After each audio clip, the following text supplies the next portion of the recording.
In a village cradled by ancient forests and misty mountains, there was a legendary master craftsman whose hands could wax magic from wood.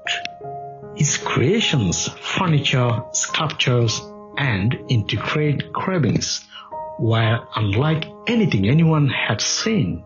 They seemed alive, as if the grain itself whispered secrets from the heart of the forest. Yet the master never shared how he did it. His workshop was a place of silence, shadows, and slow, deliberate work. Among the villagers was a young carpenter, eager, ambitious, and restless. He dreamed of matching the master's skill, but his hands trembled with impatience. Every day he watched the master carving slowly, almost meditatively, seemingly lost in a trance with the wood. One foggy morning, the young carpenter approached. "Master," he said, "how do you create such wonder? I have tried every tool and trick, but my work feels hollow. You take days on a single piece. Why? Why not hurry and finish?" The master's eyes twinkled like deep pearls. "Because," he said softly, "the wood holds a secret. It chooses who listens. If you rush, the secret slips away like mist at dawn. Patience is the key. Patience and silence." The young carpenter was puzzled. How could silence and patience unlock the wood's secret? But curiosity burned bright inside him. Weeks passed. The carpenter tried to work with more care, but his mind raced. One evening, the master gave him a small block of dark, weathered wood. "Carve what the wood tells you," he said, "but don't force it. Let it speak in its own time."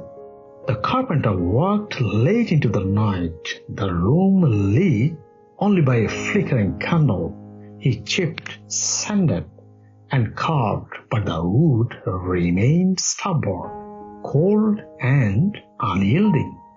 Frustration gnawed at his spirit. Was this just an ordinary piece of wood?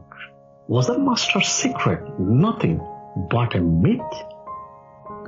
Just as he was about to give up, a sudden gust of wind swept through the open window, carrying with it the scent of pine and ancient earth.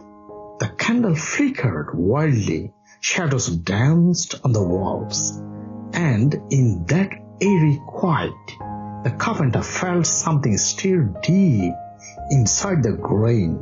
He paused, he listened. The noise in his mind quieted. The rush of impatience faded. In that moment, the wood seemed to breathe. It was no longer a block, but a story waiting to be told. The carpenter's hands moved gently, not commanding, but inviting. Days blurred into nights as he carved slowly with reverence. When the master returned, the carpenter revealed his creation, a simple, elegant bowl, smooth and warm, as if holding a secret of the forest itself. The master studied it, then smiled. "You have learned the greatest truth," he said. "Mastery is not about bending the world to your will. It is about becoming a part of the world's story. The wood doesn't just take shape, it reveals its soul to those who wait." A young carpenter's impatience melted into understanding. He saw now that every master's journey is not about speed or power, but about respect, patience, and the courage to listen to silence. And so, in the quiet workshop beneath the whispering trees, the young carpenter's hands finally danced with the wood and with destiny itself.